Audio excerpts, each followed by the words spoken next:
Hey guys, my name is Emmanuel and welcome to the Techpoint Africa Podcast. So I'm not going to be moving to my host or my co-hosts here today because we have a special guest in our midst. He's an OG of the Techpoint Africa Podcast, and not just the Techpoint Africa Podcast, but the entire Nigerian tech space. Like one of the people you mention when you want to talk about tech in Nigeria and how it has evolved over the years. He is the one. And I'll give the honor to whom? How do you call that cliche thing? Okay, we can move to them now. Please stop with the ocean. Welcome, Muyiwa. Welcome back. Muyiwa. Yeah, it's been over a year, right? Since I was on the long-term listeners will know this voice, and those that we did some videos. I played in some videos. The early days. The early when days. we're using camcorders. All the experimentations. Yeah. Thanks for sticking with us all this way, and it's good to be back here. I like what you guys have done with the place. Yeah, I know it's thank you. Work in progress, but it looks good so far. Yeah, thank you so much. Yeah, so Onome, catch your really good work so far. So how are you? How does it feel to be like once a host, then you've been a listener from the past, like a watcher? Or? Yeah, it feels good to know that I played a role in this starting. Like we started 2019, I believe. Yeah. And it was just an experiment, just one random experiment one day, and we just started, and then we just became consistent with it. So it was just about improving as you go. And now I'm a listener. I'm a fan of the podcast. I listen every week. Yeah. So you guys are doing great. Cool. You know what comes to mind? It was in 2020 when we started the video. Yeah. Was it 2020 we started videos? Yes. Yeah. It was 2020. just after the pandemic lockdown was lifted and started coming back to the studio. It was only the production guy. I mean, we that came to the studio. Oh, that is true. Yeah. I don't want to see them again. Those were I forgot about that. Yeah. At the office, at the old office. Yes, that's true. Yeah. I totally forgot about that. I think that was when we started the sister podcast, Beauty in Africa. Yeah. Yes. That's quite an interesting one. Yeah, And that's true. yeah, if you're curious, there are lots of issues that happen over the week. They are not directly addressing the tech space. I mean, we tech people feel like we are the center of the universe sometimes, but it actually affects everybody. But these things are very, very, very fundamental to how it affects us and our operation. So we said, okay, let's even bring a founder here to even see, okay, what is the actual impact on everyone running a business or anyone who is an employee or just anybody at all, right? So the Nigerian president has been making a lot of changes, signing, like before you do an explainer on one, he has signed another one. So yeah, let's catch our breath a little bit and actually try to make sense of everything. So hopefully if you've not read some of the longer articles I wrote about some of these things, hopefully this video will be able to address and help you understand what's going on. So yeah, first of all, a news that happened, I think last week. During the weekend. During the weekend, it brought me very, very, very serious relief. And when I'm telling you, it's serious relief. So yeah, the news is saying the Nigerian president Bola Ahmed Tinubu suspended the CBN governor Godwin Emefiele. This guy, to use the words of some tech people, like he's the one that used to send circulars to fintechs on Friday. On Fridays. Every Friday. Friday circular from fintechs. So yeah, I've been the reaction has been very, very close. Like both, regardless of whatever party you are, regardless of whatever affiliations you have in the tech space, everybody's kind of relieved that this has happened. And I'm wondering, how do you get this disillusioned with somebody that almost everybody at the very least is united against you?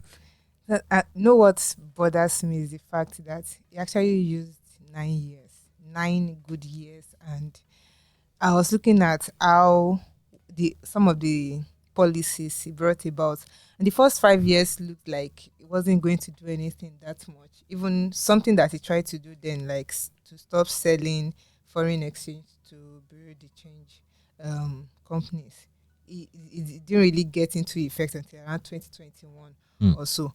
But that was the only thing he tried to do in the first 5 years. But between 2019 and 2023, this guy has done a lot.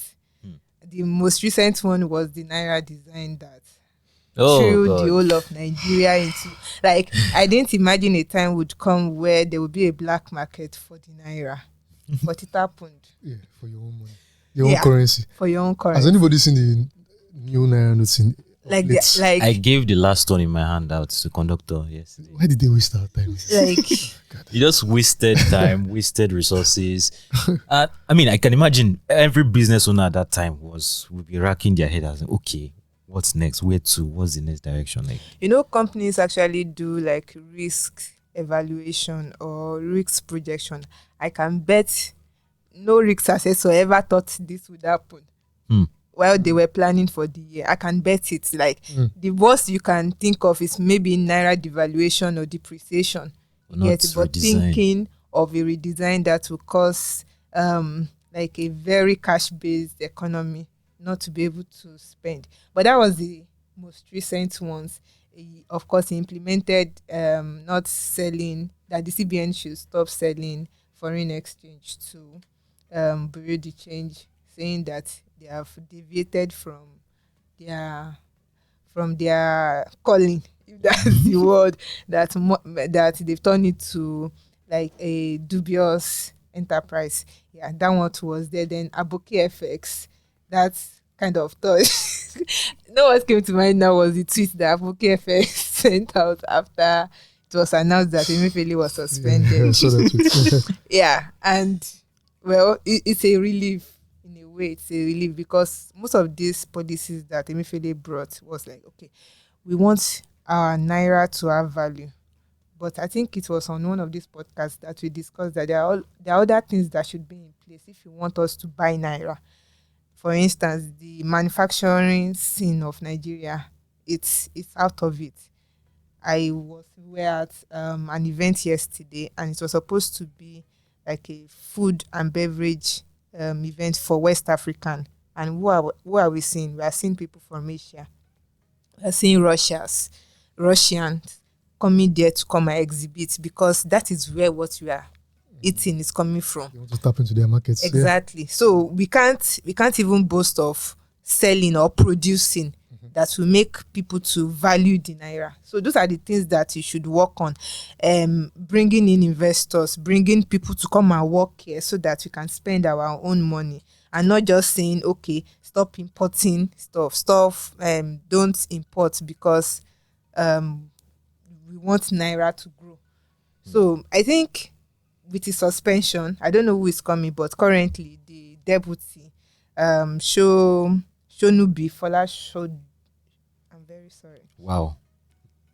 Like, I have the right to do Fola that. Shodu. But you don't. Yes, Mr. Fola Shodu Shonubi, the deputy, is now acting as the current governor of CBN. I don't know if it would remain the governor or a new governor will come in, but I just hope the next person that comes in will look at the whole, we want to build Naira or we want to give value to Naira conversation in a new light, and not try to make us feel bad, like citizens feel bad for spending the foreign currency when we are so dependent on it. And it's not our fault, as it were. So we're hoping this will change. And then the current cryptocurrency ban, I hope they also revisit that. I don't know any government in the world that will revisit cryptocurrency and take it seriously. Or maybe posture like they accept it. What about that? Okay, pretend like they accept it. Yeah. Okay. Or be a bit more like relax on some firm policies, because I mean crypto is solving some cross-border payments issues for many individuals and businesses anyway. So I mean, so talking about crypto, right? Nigeria Securities and Exchange Commission also over the weekend, they said Binance Nigeria Limited is not legal in Nigeria. That was a very, very weird thing to see. I mean, why single out Binance? Okay, what about the other guys? We don't recognize that guy. Then we now heard that Binance in the US said they are not affiliated with Binance Nigeria Limited. So it created a sort of confusion. yeah. I don't know what's going on there. Wait, I don't know, maybe if this is right. I remember a report, is it 2020, when there was a report that Nigerians were like the highest trader of crypto. That's report is bubble. Was it not released by Binance? No, it was one of all those reports producing bodies. Okay. So, but that report, anybody that produces that kind of report is not being honest with himself, because you are going to ask yourself how many Nigerians even have bank accounts in the first place, and you're telling me 20% of Nigerian adults own crypto. I don't believe that. 20% of Nigerian adults. Yes, that's 20%. So 100 million adults, so 20 million Nigerians own crypto. 25. Yeah, that sounds. It's okay. If 25 million smartphones, by the way.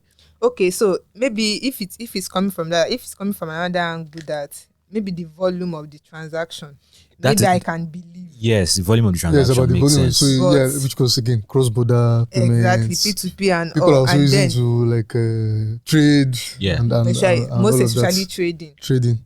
You get so it will be believable. I actually believed the report then. I did, because then crypto was the rave. And But I don't know about 20 million. 20 million sounds like 20 million individuals. That sounds. So that Nigerian out of adults. place. But if it's about volume, trading volumes make sense. So Paxful have released reports on trading volume. Yeah. Useful Tips also release reports on trading volumes. Those ones make sense, right? Nigeria, one of the highest in the world. Binance denying Nigeria. Okay, so this is what I think is happening. Someone actually registered Binance Nigeria Limited. That is not Binance at the CAC. So are you saying that Binance was not aware that this was happening? Because Binance doesn't have like an official presence in Nigeria. I don't think they have. As far as I know. Yeah. So it's possible that they were not alerted to this, right? Yeah. But the question is, why is SEC even in the first place doing that? I don't know. But I also know that, I mean, like you said earlier, governments around the world will always, because of the way crypto is designed, that's anonymity behind it, right? Yeah. So there will always be governments. I mean, I always understand governments being afraid of that, because it can be used for bad actors, can use it for fraudulence. So I understand that even in the US, Binance is under scrutiny. Yeah. All over there. But then I just feel crypto is getting an unfair attention, because if you want to, I think we found a report sometime that said the amount of fraudulent activities carried out by fiat, like it's way higher than how much is done with crypto. Of course, I mean, even governments, money laundering and government actors, you know, in that money laundering value chain and all of that. Yeah, but let's not get into all the, the specifics. But yes, I believe that. So I'm just wondering, why is the focus any form of so you know that for the government, at least they know those people. Governments know these people that are doing all these things. Doing all these things. It's when they are ready to get you, they can then send EFCC or whatever to you. They are more comfortable with people they know than crypto. They don't know who is behind these things, right? Yeah. So even for security reasons, terrorists can use it to move funds. So which is why when people were excited about the Naira redesign, about it being maybe a reason to reduce, like a tactic to reduce kidnapping in Nigeria, and we're like, they could use crypto to start receiving their payments, like.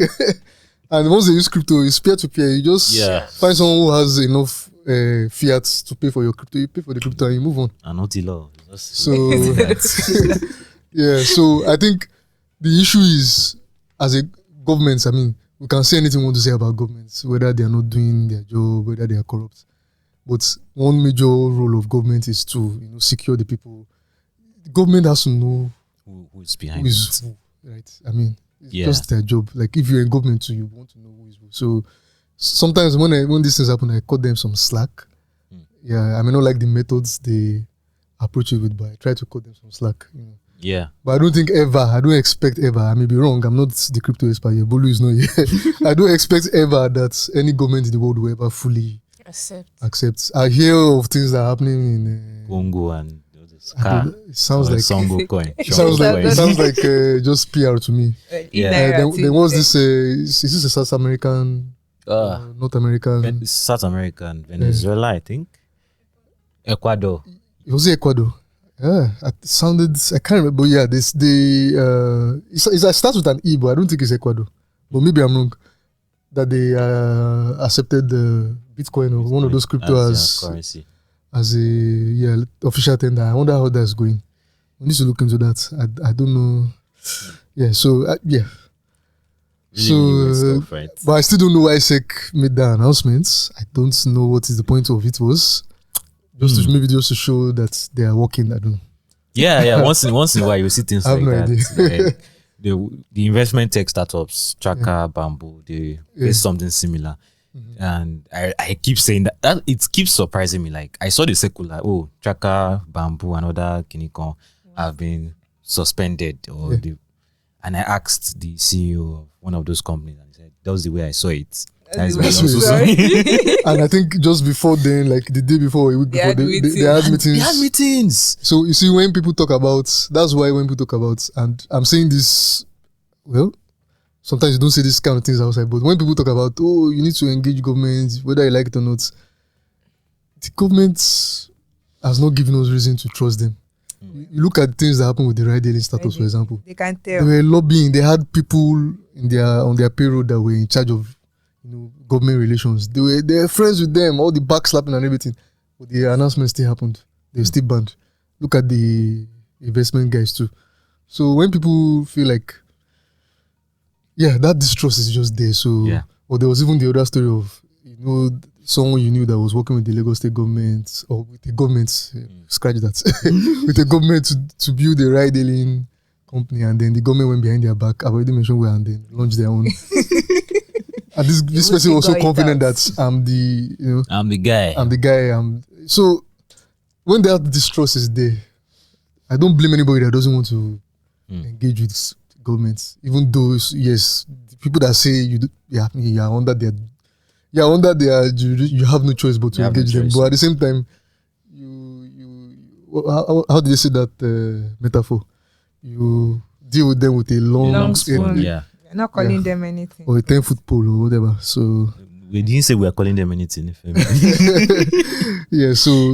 Okay. But that was an interesting one. But let's move to another story. I think this story was actually very weird because I watch a lot of Hollywood movies. I've read a lot of stories and I'm seeing a lot of things about student loans in the US. But that's not really been a thing. I mean, when I wanted to enter school, I think we had to look for funds one way or the other for me to actually enter school, right? So, but taking a loan was not really, it did not even cross any of our respective minds, especially in Nigeria here, where credit is always seen as a bad thing, right? So rather, if you cannot get the money one way or the other, just rest, you can't afford it, right? But now the Nigerian student loan has come. Another bill that the new president has signed. It's a piece of legislation that is saying, okay, indigent students can now apply for loans to pay for tuition fees in Nigerian public universities. This is a breakdown. To prove your indigency, is that a correct English? Let's go with it. Okay, so that you are poor. Oh my God, Ifemi, I was trying to avoid the word poor, but so to prove that, you have to submit proof that your parents or you yourself, depending on the situation, do not earn more than 500,000 naira per annum. That's around 42,000 naira per month. I found that weird a little bit, but we'll come back to that. Then you must have gained admission to a public university in Nigeria. And your parents must have not defaulted on any loan whatsoever. So all your PAMPay or you must have never defaulted any loan in the past. Then those are the things. Those are the major issues. So, but I'm curious to know what you guys think about the whole student loan thing. Okay, let's start from getting admission before you apply for the student loan. You know how it works in Nigerian public university. Within a month. Within a month. That's what they said, though. That's what it's. Okay. That's what is in the act, basically. So I'm looking at the possibilities, right? So let's say the federal university releases its first list, and Oh, they still do that thing. yes, they have That's different the lists. second list. Yeah. Ah, In fact, you list. might- I thought they ended that sometimes thing. first semester will have almost ended when another list will come out. Come They out, call yeah. it VC list. But yes, they released their first list, and there are thousands of students that got admitted. Say, let's say maybe 1% of, say, maybe 10,000 got aid agents, and they applied, and the government has to do like a lot of background checks to be sure that they are eligible for it. You know, the fund they are going to be disbursed, you have to include acceptance fee, which has to be paid to confirm that you accept the admission. Right? I don't think that can wait for a month. No, so this is where it gets weird, right? Okay. So I'm going to update my article to reflect this. The law says tuition fees, not any other thing. Aside from tuition. So you have to settle your acceptance fee, your clearance fee, any other fee, you have to settle it yourself. Then this is where it even gets weirder. What you call school fees right now in Nigerian public universities is not actually tuition fees. It's money for maintenance of labs or whatever. You're not really paying school fees. You're not really paying school fees, right? So the fact that public universities don't currently charge tuition fees could mean that these public universities might be about to introduce tuition fees. Yes, it came on in the around Tuesday or so that the president is about to introduce tuition fees to public universities. So are they going to give universities financial autonomy, or you are about to say? Yeah. So I think we should. The questions that I see a lot of discussion about what's going on, but I think that we are not asking the right questions, because we should not be in a hurry to. I don't know if everybody has actually digested the entire act or bill to really understand how it will work. Right? I've seen all the summaries on Twitter and everything. But the first question is, I think we're approaching it from a US student loan perspective. So we're expecting that if the university starts charging tuition to be this humongous amount that will keep you in debt and all of that.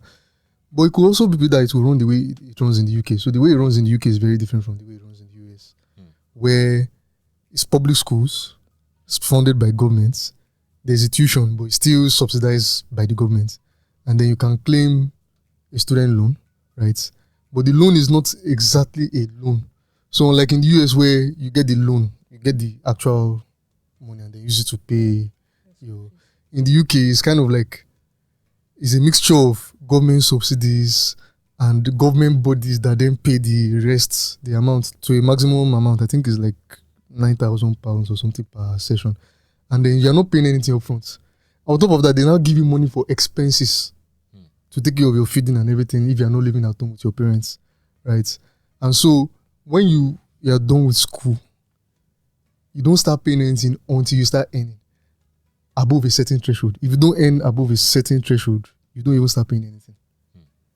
And then once you start earning above a certain threshold, they only remove it at source, like the way they remove your tax.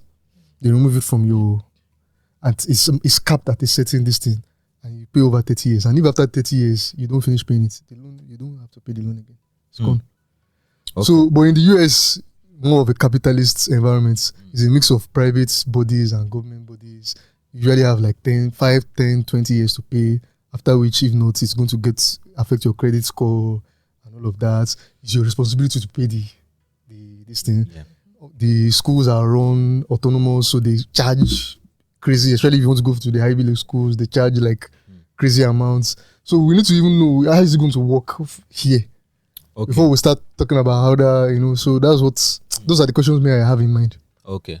So that makes sense. So from what I've read in the act so far, so first of all, the CBN governor will be the one handling it. So the CBN governor is the chairman. They are setting up an education loan fund. So that fund will have a committee. So that committee is headed by the CBN governor. The CBN governor will now appoint a secretary for that fund. Then other Minister of Finance, Minister of Education, Auditor General of the Federation, blah, blah, blah. A whole list. You can find it in the article. They are the ones that will make up the committee. So then applicants actually apply through their schools at their basic banks. So if I use First Bank, for instance, I go to First Bank and apply. Then First Bank sends the application to the committee. The committee reviews and disburses the money from the CBN through to your banks. So that's how the process works. So that means you are paying it back as an individual. You are paying it back as an individual. So once you've taken the loan, and they specify that it's only meant for tuition fees, not any other expense. So that's where I found that the use of the word tuition fees is quite weird, right? So then you now have 2 years to make repayment. Only 2 years. Yes. After you leave school. So 2 years after your NYSC. Doesn't matter where you're earning income. Or... So they said you can either be a salary earner or a self-employed person, but they didn't specify if you didn't have a job or not. So I guess the hint is, if you don't have a job, go and start a business, right? So then once you start earning a salary, no matter the amount you are earning, they'll be collecting 10% of your salary. 10%. Yes. Every month. So if the tenure is 2 years, I guess that whatever you're expecting as big tuition fees is not probably going to happen. Like, there'll be a tuition fee, but it's still subsidized by. It's still going to be subsidized. It's not going to be like private universities. Hopefully. Obviously. So it's not obvious. It's hopefully. Hopefully, right? No, wait. So wait now. So I don't want to mention any university's name, but let's say that university now will not start charging the same amount as Covenant. Not as Covenant, as state universities. Have you heard how much some state universities are charging now for tuition? Okay. Yeah, so it might get to the level of the state universities. Fair point. Yeah. That's a lot. Yeah, but I think indigent. the loan also applies to state universities too. So state government. So, and they will get this money from an education bond. They are going to get the money from, say, they're going to request for donations, grants, and all those things. Then they will not deduct 1% of all our taxes. The money they get from the taxes in the year, they use the money. That's what they use to fund this loan. 1% of all the money they get from customs, they use it to fund the loan. 1% of all the money they get from immigration, they use it to fund the loan. Then 1% of the money they make from oil every year, they add it to the loan. you add it to the loan. So those are the. So I guess we should keep watching. What I'm really interested mostly in is how they will deduct the money. Will it be arrangement with banks, direct debits? Is there a way tech startups can play in this? Yeah, that's another good point. So They trust us as much. No. That deducting it. So you're going to tell immediately you start working, you're going to submit your employer's details to the committee. So if you don't submit it, how do they know? That's where the jail term comes in. Yeah, that jail term, I don't like the idea behind it. So there's no way in the US or the UK that you go to jail for. It's not that if you don't repay, you go to jail. Okay. It's if you submit falsified documents, Okay. or you don't submit at all. Okay. So if you are self-employed, you are supposed to submit your CAC details and everything to the government. Sounds like it's going to be a lot of stress. Yeah. There needs to be a tech solution to solve this. Somebody needs to start thinking about how to, although again, government relations. Implementation is the thing. Yeah, I can think of. I'm not holding my hopes high for it anyway. I can think of a few startups that could make this work. iInvest could actually help government raise funds so more people can buy education bonds. There's Lend Square, there's Evolve Credits that are building lending infrastructure for borrowers. So maybe the government needs to actually make this thing very, very automated and reduce stress. So company like Lend Square, Evolve Credits can help. On our identity. NIMSI, our addressing system. I saw a picture of, because this thing happened before in 1972. It was dead on arrival. People were submitting wrong addresses. Exactly. The education board had to paste the names of people and the addresses. So like, people should come and pay. So that's the thing. Implementation, you can't just say this thing works in other economies and we want to bring it in. There are a lot of things it has to work on. If they don't fix identity and addressing system, people are going to default and there's nothing they are going to do about it. And that's why they need tax people's money. Taxpayer money will just, Okay. I don't know if they can trust tech startups. They need their help. They need the help of tech startups. Someone just needs to get it. I mean, look at what is happening with Tap and pay. Tap. Yeah, is it Touch and Pay or Tap and Touch Pay? and pay. Sorry. With BRTs in Lagos and ferries. I mean, it's a startup You can work. that got the. You just need to do a lot of lobbying and be ready to do some. Yeah, lobbying. Let's leave it at lobbying. Okay. So that yeah. generation of our children, Hmm. maybe they will enjoy it. Maybe, but you don't pass for us. But it's fine. You can master's PhD. I It doesn't didn't- apply. It doesn't apply. They didn't even mention Only that. undergraduates. Did you mention it's good? Oh, that could be a Alright. possibility. Oh. That's true. So, yeah, let's move to another thing that our dear president has signed. So today is about. It's just policies oh, and everything. What's the signed. title of this episode? Signed, sealed, delivered. Oh, yeah. So sign seal about to be delivered.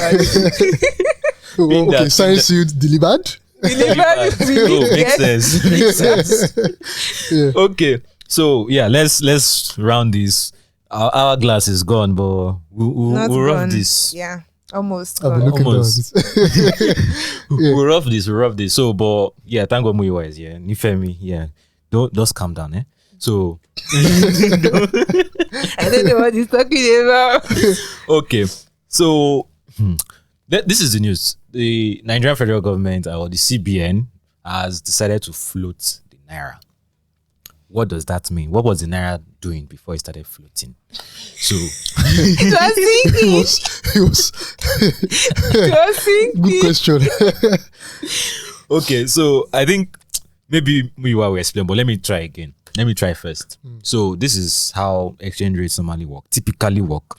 So exchange rates are usually either fixed or floated. So if it's fixed, the central bank of that country says this is the value of this currency. Come rain, come shine, whatever happens, until we decide to devalue it ourselves again. Yeah. That's what happens with fixed rate. Now, with the floated exchange or floated currency, they're saying, you see what, you guys should just do what you want to do. Let the market decide the value of the currency. So buying, selling, trading, we determine what value the Naira is. So just think about it like, instead of putting your item on GG and say, oh, this is the price. If you don't have the money, get out. You are putting it on GG and you are letting the price fluctuate, like allowing people bid for it. If people find it valuable, they will bid for it and the value of that item will go up, right? But if people don't find it valuable, people will not want to. In fact, when you go to the market, let's say you have a Redmi phone now, and many people are trying to sell off their Redmi phones, the value of the Redmi phone will fall. But if you have an iPhone and very, very few people are selling the iPhone, the value of course is going to go up. So I don't know if that explanation makes sense. Yeah, it makes It does. sense. The only problem is like Nifemi, like you asked, and he said they are floating it now. What was it doing before then? Because yes, there was a fixed rate. The CBN said this was the rate, right? But we still could not buy it at that rate because we're not earning enough anyway. Yeah. Whether You it's mean via, Nigeria is yeah, not Nigeria wasn't enough, so there wasn't enough dollars in the system. So even if the CBN said this is the rate, and you type it on Google and Google tells you this is the rate, we are buy it at that rate now. You can't because it's not available. So black markets, parallel markets was still thriving. So for me, the floating doesn't make any difference. So Because- that was my confusion. So I kind of sensed the kind of excitement online when I saw the floating. Then I was not trying to make sense of it. Then while I was trying to make sense of it, it was not making sense because you say, okay, you are floating it. It's supposed to appreciate the Naira or the market is supposed to determine when the Naira is appreciates or depreciates. And currently, the floating it, from what I found in the news, floating it kind of actually supposedly depreciated the Naira. Yeah. Then I was trying to find sense in that because when it got floated, news was that the Naira, like value of Naira to dollar was like 600 and 60 something. That was like the official official rate. exchange rule, yeah. right. But as of June 12th, like that was the beginning of this week. It was 50 or thereabout. 754 to 754 Naira to $1. Then I'm now wondering, is that depreciation? Then I went further and I said, okay, these people are reporting based on the supposedly official rate. Meanwhile, people are actually converting this in the black market, the unofficial market. That is where that is where the foreign exchange is available. Yeah. So as it were for me, Mm. the floating so far, maybe on the long run, maybe we will see the impact. Yeah, but yeah, so long far, term. the floating did not devalue the naira or did not make the naira depreciate as it's supposedly painted as. So it's not supposed to. The floating is just leaving things up to the market to decide, right? It's not supposed to either depreciate or appreciate the naira. Yes. So I mean, But currently, the question is, the market was news already is like- deciding it. Exactly. The market was already deciding it, but so this is I get the point, right? The fact that you could not get dollar officially made that official exchange rate almost irrelevant, Yeah. right? Exactly. But this is what is going to happen now. The parallel market, the black market, and the official market are going to They're going to like converge. they're going Yeah. to converge most likely, Eventually. right? Most likely. Yeah. So now more people, I feel okay. Let me not talk on the podcast based on feeling, but I'm seeing a picture where most people were actually hoarding the dollars because of that exchange rate, Yeah, yeah. So they will pump it back into pumping the it back into the market. markets, and then hopefully we'll start seeing more availability, which will then probably reduce the rates. Yeah. But like Nifemi said, maybe the long term benefits we should be more. I'm not an economist, but the long term benefits we should be more concerned about. But I don't know. Currently. I just wish maybe. I mean, again, I'm not an economist, but I'm still not positive about the long term unless we start to increase how we earn In dollars. foreign currency, because either way, whether it increases long term or not, if the foreign currency is still not there, it will be scarce, to be in high demand. So The rate will still be this. I one- actually one long term effect that could possibly work. So let's take Argentina now. They did this in 2002.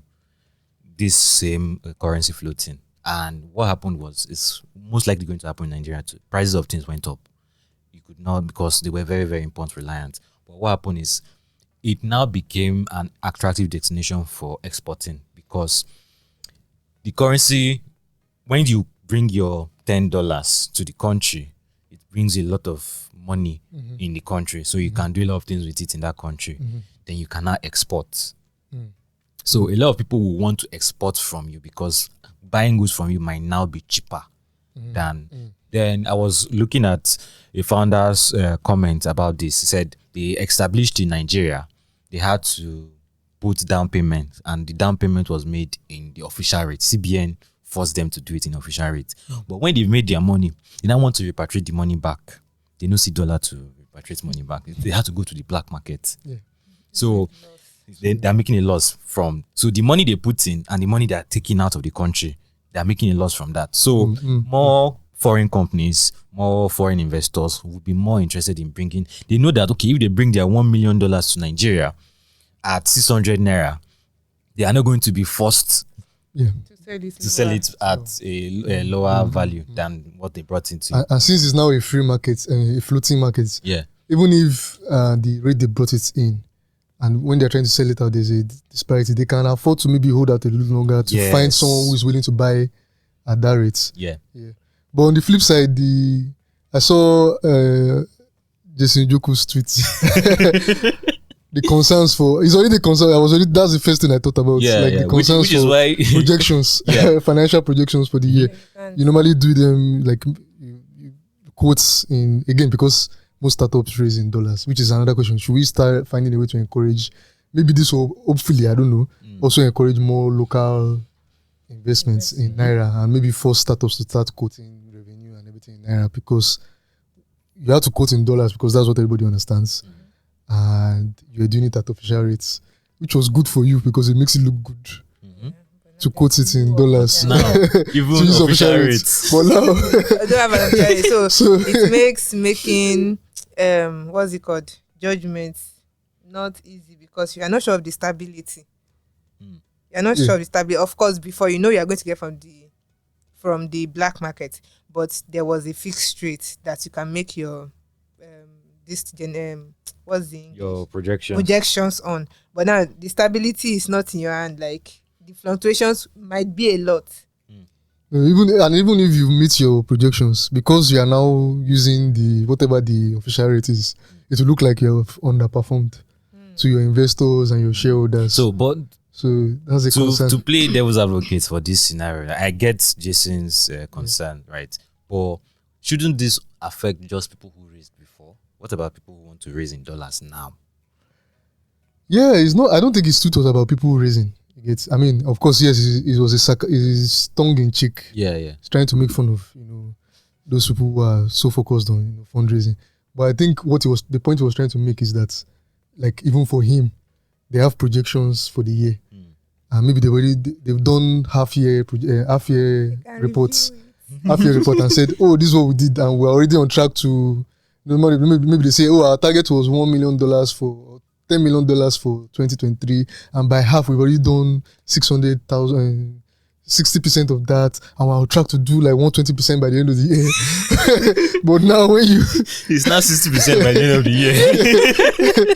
So you start to think, how do you now talk to like relate that back to your investors and shareholders?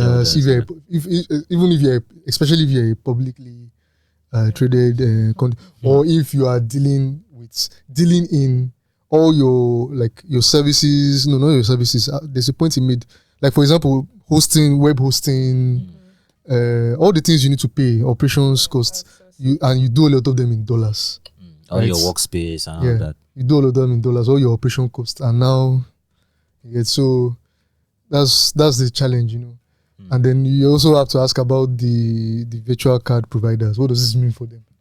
So I've been seeing very, very funny tweets that, oh, these guys are now irrelevant. But I don't think it is. It's, for me, I just think, okay, they have more competition. Yeah, the banks are now their competition. So, and their rates are always ridiculously high because they know that they're in demand. Yeah. So now they have to drop their rates. So to get a share of this market, they have to do cutthroat rates. And I think I don't want to bet against a VC-backed startup because these guys can see what OP did. Yeah. Right? 10 Naira, bike rides and all of that. They could afford to. And are you going to compare OP with the other guys? OP's treasure chest was. I mean, look at cheaper cash that had to now start charging money for failed transactions because they were losing money. So I guess maybe they have to now find other value add-ons to what they offer. Yeah, so I think Nifemi wrote an article about how most of them paid the cheaper cash, gig pay. They are now moving up from they don't want to just be identified as virtual card providers, but neobanks for the gig economy. So that you can. So I don't know. I use cheaper cash. Unless I've not dug into their platform properly. Can you receive dollars? Do they give you like a virtual dollar account that you can use to receive? I have to confirm that. I don't think I've spotted that too. Okay, but GigPay and Payday, they said, and Great too. Yeah. And Leatherback and all those guys. Leatherback. Yeah. So I'm actually optimistic for them because I feel this gives them the opportunity to either innovate or to just enter a race to the bottom. Sorry, hold on. But before virtual card providers were a thing, you could actually receive your funds in a DOM account. Yeah, DOM account. And you could also, I believe you could also receive in Naira, the Naira equivalent. Just that whatever bank rate your bank offers you. So are you sure the virtual card guys has to? So it's a case of if my bank is offering me that same service and these startups are offering that same service, who is giving me better value? I don't want to be in those guys' shoes right now. Yeah, because those banks. I'm here trying to play devil's advocate for the startups, but those Nigerian banks are massive juggernauts when it comes to. But I'm thinking the arguments, right? I could use Kuda as an example. Kuda Bank basically offers the same service as regular banks, but they were able to find a value proposition that will make people move to them. Same thing with Carbon Zone right now. Apart from the transfers they are offering, the free transfers, their investment rates, they are still fixed investment rates. One of the highest. I think OP is the highest, then Carbon. Are all these things not customer acquisition strategies? Yeah. Don't they change eventually? They'll change eventually.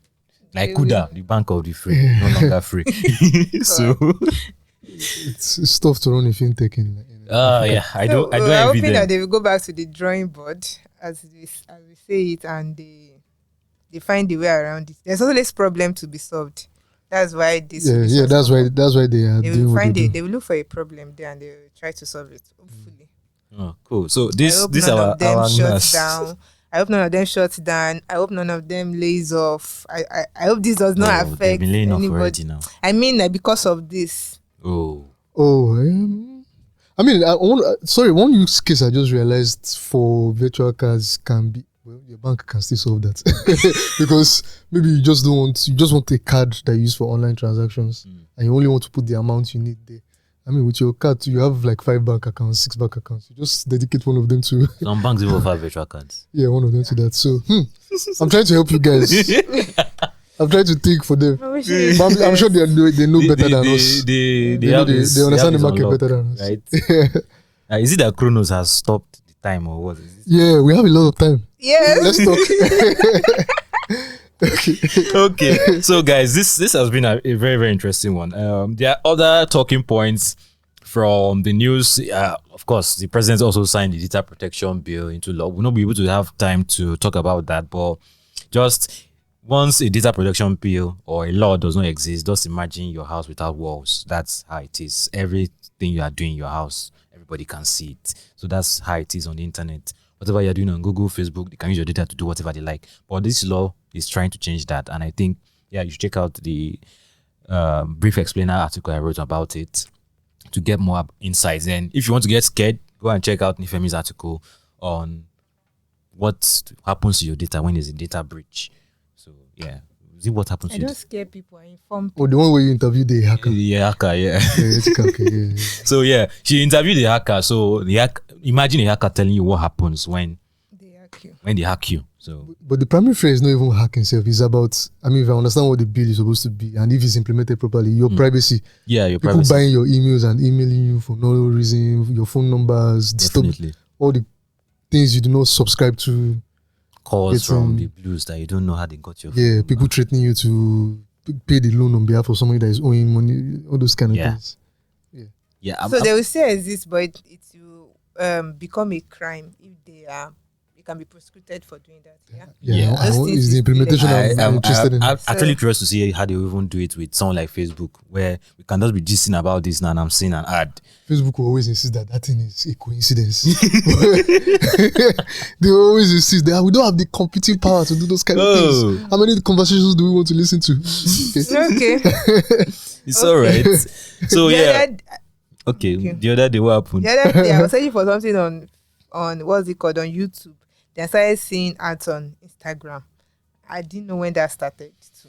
They sell data to each other like So- you. They no, exchange data. it Don't let me not was- say sell. It's not sell. There's a way the It was really crazy. They say WhatsApp is encrypted. I was talking with my friend. My friend was asking me, "Is Nextford MBA? Can you use Nextford MBA to migrate to Canada?" I said, "I don't know." WhatsApp, right? On WhatsApp Call or text. call, WhatsApp call. Yeah. Then I now went to Instagram and I see kickstart your Canada dreams today With next with one. Nextford. Like And they promise you your conversations. Maybe it's not WhatsApp. Maybe it's your Android phone that's recording. Oh, I'm just making excuses for them. okay, guys. I think this has been a really fun one, and it's good to have Muyiwa here today. Thanks, you. Thanks for see having him me. often. Yeah, you should be doing this more. We'll see what the how did they say the ratings say. Oh, okay. Yeah. All right. All right. ratings. So if at the end you're the shout out to everybody commenting our stories on YouTube. Thank you for the poll. Yeah, I think we're going to try to stick to that. What was the most popular? It was 25 to 30 minutes. 25 to 30. But on YouTube, it was 15 to 20 minutes. And I was like, you people should just tell us to stop the podcast. But the How argument. about the listeners? Did you guys poll the listeners? So that was So why not only listen. that's why we did a poll on Twitter. Oh, okay. Captured the listeners. I was asking if there was any podcast platform with community features to do those kind of things. Yeah, no. If you saw the poll on Twitter, it's for our audio listeners. So Spotify allows you to like ask people for feedback. So Oh, Okay. you could tell people on Spotify to give feedback. But we don't have that many listeners on Spotify. You know, When I check it's mostly usually Google. Apple and Google. yeah. Yeah, but okay.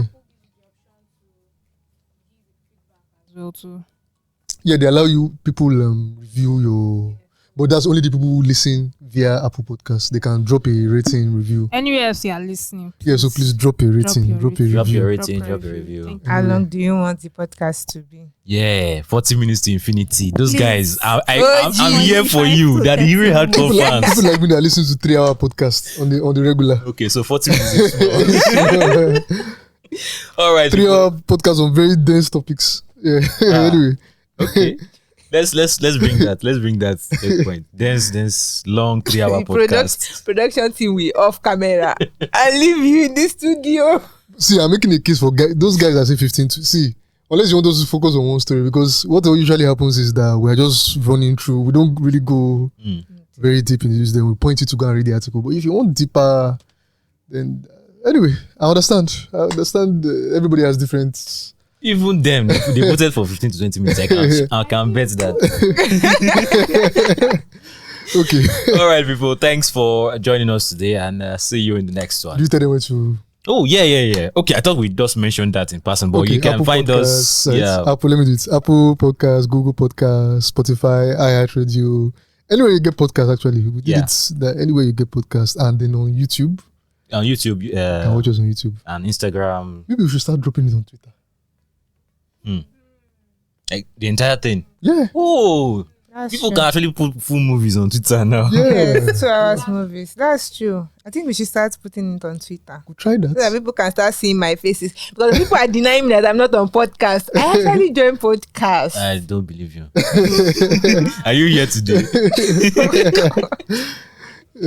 All right, people. Thank you so much, and I hope you had fun with us today. Yeah. Bye. Bye.